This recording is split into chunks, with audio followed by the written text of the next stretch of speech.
최근 세계 유력 군사 매체들의 공통된 질문은 하나다. 도대체 캄보디아는 왜 이렇게 짧은 시간 안에 현실을 직면하게 되었는가? 이번 충돌은 단순한 국경 다툼이 아니었다. 여러 국제 외교 전문가들과 군사 분석가들은 이번 사태를 캄보디아가 수년에 걸쳐 공들여 쌓아온 외교 전략과 군사적 계산이 단숨에 무너져 내린 사례로 보고 있다.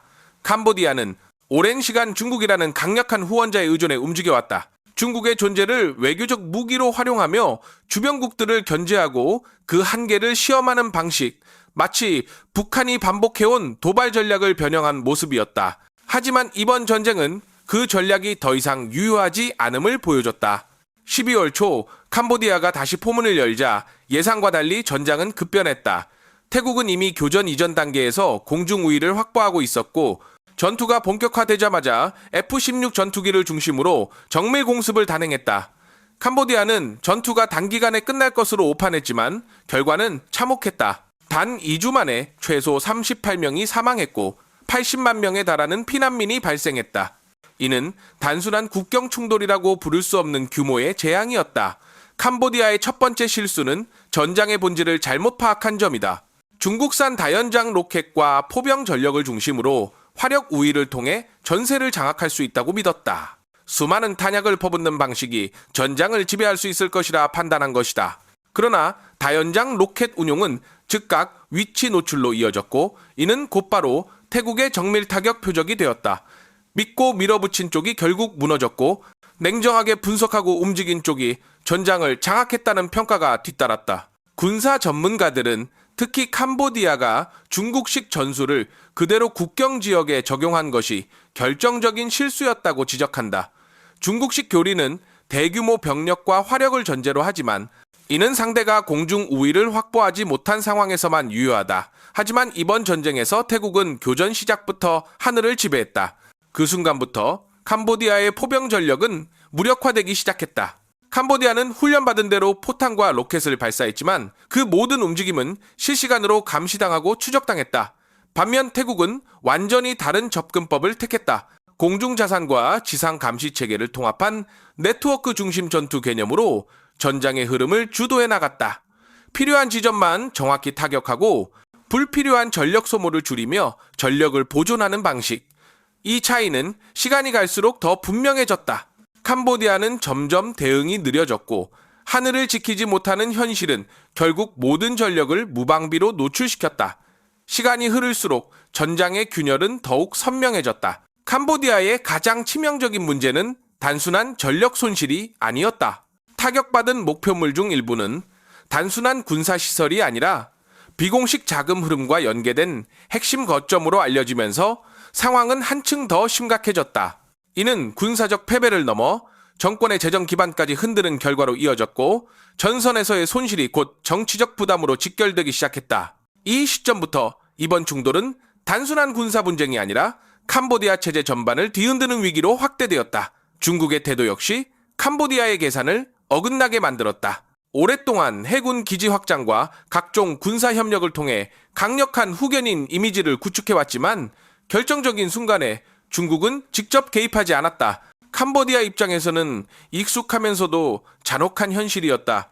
강대국의 존재를 과신했지만 실제 전장에서는 모든 부담을 스스로 감당해야 하는 구조였던 것이다. 그 결과 캄보디아는 불과 2주 만에 냉혹한 현실을 마주하게 되었다. 이번 사태는 누가 더 많은 무기를 보유했는가의 문제가 아니었다. 전쟁의 방식, 정보의 활용, 그리고 냉정한 판단이 얼마나 중요한지를 극명하게 보여준 사례였다. 전장의 중심에는 제공권을 장악한 쪽과 그렇지 못한 쪽 사이에 명확한 운명 차이가 자리하고 있었다. 교전이 본격화되자 전장의 흐름은 빠르게 한쪽으로 기울기 시작했다. 캄보디아가 화력의 양으로 승부를 걸었다면 태국은 공중과 지상을 하나의 체계로 묶는 방식으로 전쟁을 설계했다. 전투 개시 직후 태국 공군은 F-16을 중심으로 하늘을 완전히 장악했고 이는 이후 모든 작전의 출발점이 되었다. 하늘을 지배한 순간 지상 전투는 더 이상 대등한 싸움이 아니었다. 태국의 공중 작전은 단순한 폭격이 아니었다. 정찰 자산과 연동된 표적 식별, 실시간 정보 공유, 그리고 반복되는 정밀 타격이 유기적으로 결합된 구조였다. 캄보디아의 포병 진지는 발사와 동시에 노출되었고 그 정보는 즉시 공중으로 전달되었다. 전투기는 정해진 좌표만을 정확히 타격하며 불필요한 탄약 소모를 최소화했다. 이 과정에서 캄보디아는 반격할 시간조차 확보하지 못했다.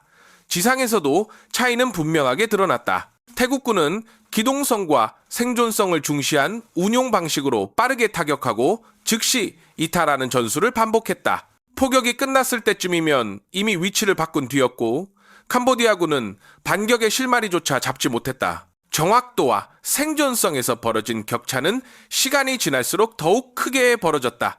공중 전력 운용에서도 태국은 선택과 집중이 분명했다. F-16과 함께 투입된 FA-50 전투기는 국경 분쟁과 같은 단기 고강도 충돌에 최적화된 효율을 발휘했다. 빠른 반응 속도와 높은 명중률, 합리적인 유지 비용 덕분에 고가의 전략 자산을 무리하게 소모하지 않으면서도 필요한 타격 효과를 확보할 수 있었다. 이는 태국군이 전쟁을 장기 소모전으로 끌고 가는 것이 아닌 단기간 내 승기를 잡기 위한 명확한 전략적 선택이었다. 반면 캄보디아군은 대응 방식에서 점점 혼란을 보이기 시작했다. 가장 뼈아픈 문제는 반공 체계의 부재였다. 하늘을 장악당한 상황에서 지상병력과 포병 전력은 사실상 무방비 상태로 노출됐고 적의 타격을 피할 수 있는 방법조차 갖추지 못했다. 훈련을 통해 반복해온 전술은 실제 전장에서의 유연함을 결여했고 교전이 계속될수록 손실은 누적되었다. 특히 심각하게 지적된 부분은 지휘 통제 구조였다. 태국군은 공중과 지상 그리고 정보 자산을 하나의 네트워크로 통합하여 운용하며 실시간으로 정보를 공유하고 작전을 전개했지만 캄보디아군은 각 전력이 분절된 상태로 움직였다. 이는 명령 전달 속도와 작전 반응 속도에서 결정적인 격차를 만들어냈고 전투의 주도권을 태국에 내주는 결과로 이어졌다. 전쟁은 결국 누가 더 빠르게 보고 더 정확하게 판단하며 더 짧은 시간 안에 행동하느냐의 싸움이었다. 이 단계에 이르러 전쟁의 성격은 분명해졌다. 캄보디아는 더 많은 포탄을 발사했지만 전장의 흐름은 철저히 태국군이 장악하고 있었다. 제공권과 기동성, 그리고 네트워크 중심 전투 개념이 결합된 태국의 방식은 단시간 내에 상대의 전의를 꺾기에 충분했다. 전쟁은 더 이상 숫자의 싸움이 아니었다. 누가 얼마나 많은 무기를 가지고 있는가 보다 누가 그 무기를 더 잘 연결하고 효율적으로 활용하는가가 중요해진 시대였다. 캄보디아는 여전히 화력의 양에 집착했고 태국은 이미 체계의 질로 싸우고 있었다. 전황이 급격히 기울자 세계의 시선은 자연스럽게 캄보디아의 배후로 향하기 시작했다. 단독 행동으로 보이던 이번 충돌에는 사실 복잡한 군사 교류의 흔적이 있었다. 바로 중국과 일본이라는 동아시아 두 강대국과의 오랜 군사 협력이 그것이었다. 하지만 이 두 나라에서 배운 방식은 서로 달랐고 전장에서는 오히려 캄보디아군에게 혼란을 안겨주는 요인으로 작용했다. 캄보디아는 수년간 중국과 합동훈련을 통해 포병 운용과 지상병력의 전개 방식을 학습해왔다. 중국식 군사교리는 대규모 병력과 막강한 화력을 기반으로 전선을 압도하는 전략을 중심에 두고 있다. 동시에 일본과의 방위 협력을 통해서는 지휘 통제 구조와 기초 전술에 대한 교육을 받아왔다. 두 강대국의 각기 다른 군사 노하우를 흡수하며 캄보디아는 자신들의 군이 더 이상 낙후되지 않았다고 판단했지만 실전은 전혀 다른 현실을 드러냈다. 중국식 교리는 상대가 공중 우위를 확보하지 못한 상태에서만 그 위력을 발휘할 수 있다. 하지만 태국은 전쟁 시작부터 제공권을 완전히 장악했기에 캄보디아가 의존한 화력 중심의 전략은 곧 약점으로 전락했다. 포병이 움직이는 순간마다 위치가 노출됐고 대규모 병력 전개는 정밀 타격의 표적이 되었다. 결국 캄보디아는 준비는 충분했지만 방향은 완전히 잘못 잡고 있었던 것이다. 일본과의 군사 협력도 의외의 부담이 되었다. 일본 자위대는 캄보디아군에게 지휘 통제와 요인 보호를 중심으로 한 훈련을 제공해왔고 이러한 교육은 이론적으로는 의미가 있었으나 실제 전장 상황에서는 유기적으로 작동하지 않았다. 게다가 충돌이 벌어진 시점에도 양국 간 훈련 사진이 공개되며 외교적 논란이 확산되었다.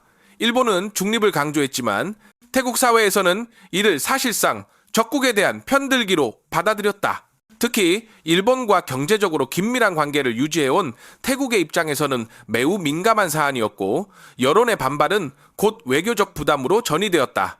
이 사건은 일본의 지역 외교 전략에도 부정적인 흔적을 남겼고 중립 이미지에 균열을 발생시켰다.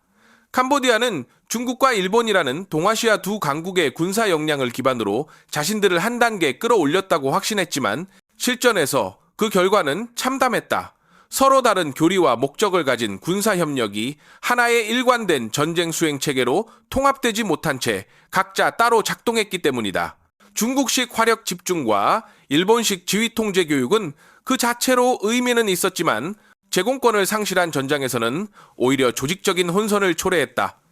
결국 캄보디아는 강력한 후견인이 있다는 안일한 기대 속에 위험한 결정을 반복했다. 결정적인 순간 중국은 개입을 회피했고 일본은 외교적 중립이라는 선을 넘지 않았다. 모든 부담은 고스란히 캄보디아의 몫이 되었고 이 구조는 과거 북한이 겪어온 상황과도 유사하다는 평가를 낳았다. 과도한 외부 의존과 내부 현실의 괴리가 만들어낸 결과였다. 이제 시선은 완전히 새로운 변수로 이동했다. 바로 이번 전장에서 성능이 실증된 한국산 무기체계였다. 동남아 국경에서 시작된 충돌은 점차 더 큰 흐름과 맞닿기 시작했다. 군사 전문가들은 이 전쟁에서 반복적으로 관측된 것은 단순히 특정 무기의 위력이 아니라 일관되고 효율적인 전쟁 수행 방식이었다. 그 중심에는 한국의 무기체계가 자리하고 있었다. 태국군이 운용한 장비들은 각각이 뛰어난 성능을 가진 무기일 뿐만 아니라 공중과 지상, 지휘 통제 시스템까지 하나의 통합 구조 안에서 유기적으로 작동하고 있었다. 전투가 지속될수록 태국군의 작전 방식은 더 선명해졌다. 공중에서는 F-16과 FA-52 역할을 분담하며 유연하게 움직였고 지상에서는 K-9 자주포가 정확하고 기동성 있는 포격으로 그 흐름을 지탱했다. 이들 무기는 각각 따로 작동하지 않았다. 동일한 정보체계 내에서 실시간으로 연결되어 움직였고 표적 정보는 공중과 지상 간에 즉시 공유되었다. 타격과 이동, 재배치까지의 과정이 하나의 연속된 흐름으로 이어졌고 그 사이 캄보디아는 반격은커녕 대응할 여유조차 갖지 못했다. 전쟁은 점점 화력의 크기가 아닌 시간과 정보의 싸움으로 변모해가고 있었다. 이러한 전투 양상은 동남아에만 국한된 이야기가 아니었다. 전문가들은 태국군의 무기 운용 방식에서 이미 유럽 전장에서 검증되고 있는 흐름을 읽어냈다. 한국산 무기 체계가 단기간 내에 실전 투입이 가능하다는 점, 그리고 네트워크 중심 전투에 즉시 적용될 수 있다는 점은 이미 우크라이나 전쟁을 통해 주목받기 시작했었다. 이번 동남아 전장은 그 연장선상에 놓인 또 하나의 실증 사례로 받아들여지기 시작했다. 특히 유럽은 러시아의 침공 장기화로 인해 빠르게 무기를 확보해야 하는 압박에 시달리고 있었다. 하지만 기존 무기 시스템은 납기와 비용 문제로 즉각적인 전력 보강에 한계를 보였다. 이 공백을 빠르게 메운 것이 바로 한국산 무기 체계였다. 전쟁이 요구하는 것은 화려한 스펙이 아닌 지금 당장 실전에서 작동할 수 있는 무기였다. 유럽이 필요로 했던 것은 개발 중인 미래 기술이 아니라 검증된 현재의 전력이었다. K 전차, K9 자주포, FA-50 전투기 등 한국산 장비는 이 조건을 충족시키는 거의 유일한 대안이었다. 계약 후 1년 이내 초도 물량을 납품하고 동시에 훈련과 정비 체계까지 함께 제공할 수 있는 나라는 한국뿐이었다. 독일의 레오파르트 전차가 명성은 높았지만 납기는 36개월 이상 소요되고 유지 비용도 매우 높았다. 반면 K 전차는 속도와 성능, 비용의 균형을 동시에 만족시키며 유럽 무기 시장에서 빠르게 입지를 넓혀갔다. 특히 폴란드는 이를 가장 먼저 체감한 국가였다. 자국군 내부에서는 한국산 무기가 단순한 대체제가 아니라 실질적으로 전투력을 향상시키는 해법이라는 평가가 확산되었다. K 전차는 기동성과 화력, 자동화된 사격 통제 체계에서 높은 평가를 받았고 K9 자주포는 기동 포격이라는 새로운 기준을 유럽 전장에 제시했다. 단발 사격 후 즉시 이동하는 방식은 러시아식 포병 운용에 효과적인 대응 전략으로 작동했다. 공중 전력 분야에서도 한국산 FA-50은 고가의 전략 자산을 모두 대체하지 않으면서도 방공 임무와 훈련, 단기 충돌 대응에서 뛰어난 성과를 보여주었다. 전쟁이 길어질수록 유럽 각국은 전투기를 선택할 때 단순한 가격이 아닌 얼마나 빨리 하늘을 지킬 수 있는가를 기준으로 삼기 시작했다. FA-50은 바로 이 요구에 부합하는 해답이었다. 빠른 대응 속도, 운용 효율, 그리고 유지 비용의 경제성은 FA-50을 단순한 훈련기가 아니라 실전 투입이 가능한 전술 자산으로 자리매김하게 했다. 이와 같은 흐름은 단순한 무기 도입을 넘어 시스템 통합이라는 새로운 패러다임을 열어가기 시작했다. 한국산 무기는 더 이상 개별 장비의 집합이 아니었다. 전차, 자주포, 전투기, 탄약, 그리고 정비 체계까지 이 모든 요소가 하나의 패키지로 통합되며 전쟁 수행의 전 과정을 지탱했다. 유럽의 군사 언론은 이 구조를 코리안 패키지라 명명했고, 이는 단지 마케팅 용어가 아니라 실제 전장에서 확인된 작전 개념의 이름이 되었다. 러시아의 중장비가 전장을 밀어붙이는 동안 한국산 장비는 속도와 정밀도로 그 흐름을 막아냈다. 장기화되는 전쟁 속에서 유럽 국가들은 점점 더 많은 한국산 무기를 요구하게 되었고, 이 흐름은 이제 생존의 문제로까지 확대되었다. 동남아 국경에서 시작된 교전의 여파는 유럽 전선의 중심까지 이어졌고, 서로 다른 전장에서 벌어지는 전투들은 누가 더 빠르고 정확하며 지속 가능한 구조를 갖췄는가 라는 동일한 기준으로 수렴되고 있었다. 지상과 공중에서 전장의 흐름이 정리된 후 마지막으로 주목받기 시작한 영역은 바로 하늘 위를 지키는 방공 체계였다. 한국의 존재감은 이 지점에서 더욱 빛을 발했다. 단순히 공격 무기를 잘 만드는 나라가 아니라 전장을 보호하는 보이지 않는 그 물망까지 완성한 국가로 평가받기 시작한 것이다. 그 대표적인 이름이 바로 천궁이었다. 천궁이는 고도와 속도, 요격 능력에서 기존의 방공 시스템들과 명확한 차이를 보여주었다. 다수의 표적을 동시에 추적하고 요격할 수 있는 구조는 이론이 아닌 실제 전장에서의 시험과 배치를 통해 검증된 것이었다. 특히 방공은 단발성 무기가 아닌 전쟁 지속 능력을 결정짓는 핵심 요소라는 점에서 그 존재의 의미는 더욱 크게 부각되었다.